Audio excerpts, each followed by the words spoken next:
Bonjour à tous, je vous propose aujourd'hui l'histoire d'un énorme tube de 1971.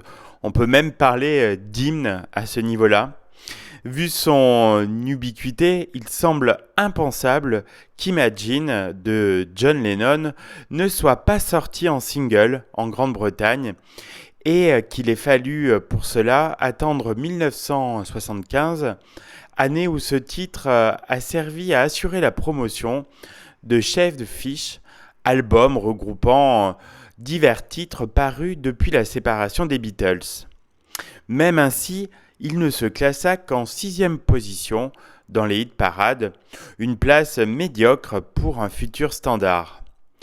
Titre principal du deuxième album solo de John Lennon, Imagine a boosté une série de morceaux bien moins mornes et conventionnels que ceux du Plastic Ono Band sorti en 1970.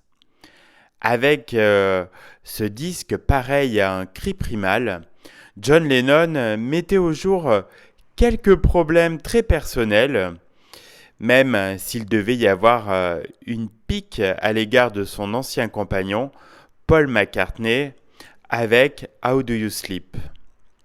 Imagine est plein de malice. Des idées subversives se dissimulent derrière ses sonorités doucereuses et ses paroles simplistes.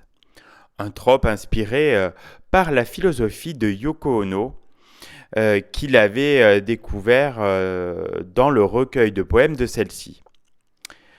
John Lennon en personne laissait entendre qu'il s'agissait pratiquement du manifeste du Parti communiste et que sa chanson en aurait la même portée si on la prenait au pied de la lettre. Hélas, à force d'être divulgué, son message s'est affadi au fil des ans. Imagine est ressorti après la mort de John Lennon en décembre 1980. Cette fois-ci, le titre a décroché la première place que méritait sa mélodie intemporelle et la voix persuasive de Lennon.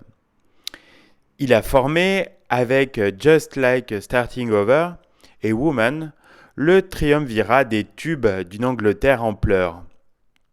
Ensuite, son parcours a été ponctué de toutes sortes de reprises, plus ou moins réussies. Rolling Stone a classé Imagine en troisième position dans la liste des 500 plus grandes chansons de tous les temps.